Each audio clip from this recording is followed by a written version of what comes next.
बापाक, महिमा जेजू क्रिस्ताक, महिमा पवित्रात्म्याक, महिमा त्रिएका देवा, एका निजा देवाक, जिवंत जेजूक जो आसा ताका मात्र वळखोंक तुवें आमकां फावो केल्ल्याक हांव तुका अर्गां दितां. वय जेजू, ही जिवाची आमकां रतीर फावो केलाय.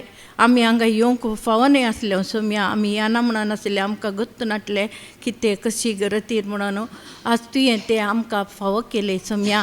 हांगा येवन सगळे आमकां सत इतले भावा मुखांत्र, 4 जाण भावा मुखांत्र आनी आत्मीक बापाय मुखांत्र तुवें आमकां अशी शिकोवन दिलाय की वय सोम्या तें आमच्या मनांत मन आमचें नितळ जावन, काळीज आमचें नितळ जावन, आत्म आमकां नितळ दवरूंक सोम्या सदांत तो पवित्र आत्मो आमचे थंय वस्ती करूंक सोम्या हे सगळें तुवें आमकां शिकयलाय सोम्या. जेजू हांव तुका अर्गां दितां जेजू. वय जेजू, आनी तुज्या वाटेन हांवें चलोवंक, तुजी देग घेवंक, तुजे शिवाय दुसरो देवूच ना म्हूण म्हाका सांगोवंक तूं म्हाका कृपा दी जेजू. म्हाका तूं आदार दी जेजू. वय जेजू, हांव तुका मस्त दुखयलां जेजू. बापाक, पुताक, पवित्र आत्म्याक हांवें कितें दुखयलां आनी म्हज्या काळजांत हांवें कितें मेळ्ळें वायट हांवें केलें कितें आसा तें सगळें तुका सांबारपण दितां जेजू. तुका सांबारपण दिवन म्हजी जिणी बदलूंक आनी म्हजें मन बदलून हांवें तुज्या थंय सदांत रावंक सोम्या.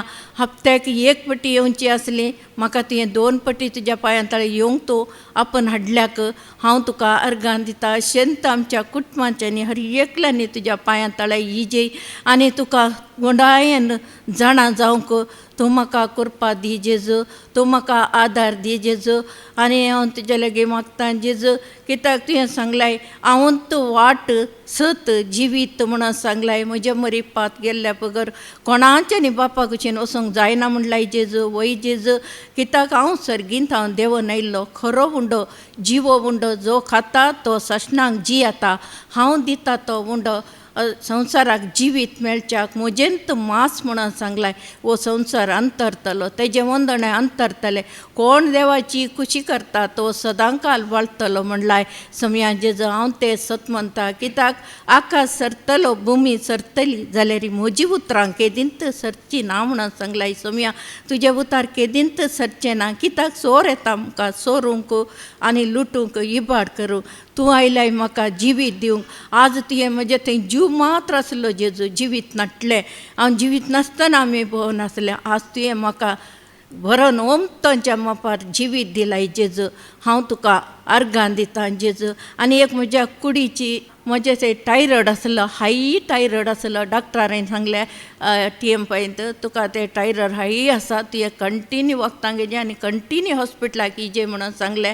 हांवें सांगलें जायत म्हणलें आनी हांव एक आयुर्वेदीक डॉक्टरा कडेन गेली.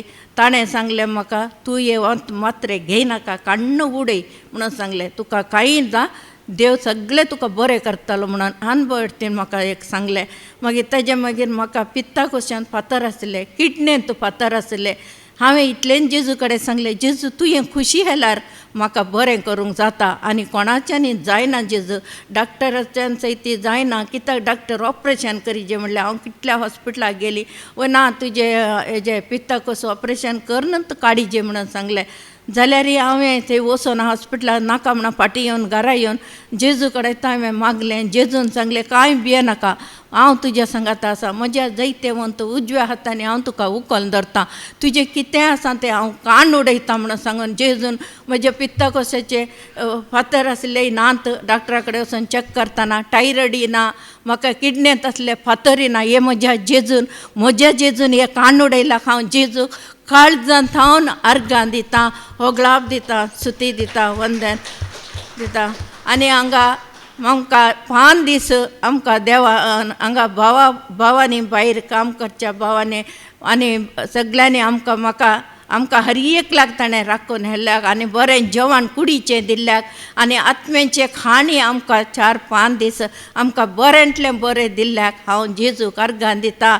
आनी हांगा गायन करतल्यांचेर हांव अर्गां दितां, बरी गायन करतलीं देवान फावो केल्ल्याक अर्गां दितां, आत्मीक बापाय खातीर हांव अर्गां दितां. आज ताका इतली जाणवां, इतली गिन्यान दिवन ताणें ताका पवित्र आत्म्यान देवान भरन अशें उतार दिवंक आमकां फावो केलो. कोणूच दिवंक शकना, खंयच्या संवसाराचो मनीस दिवंक शकना. ती नमून हांगा जाल्ल्या भशेन देवाचे उतार हांगा दिल्ल्या भशेन कोणूच दिवंक शकना.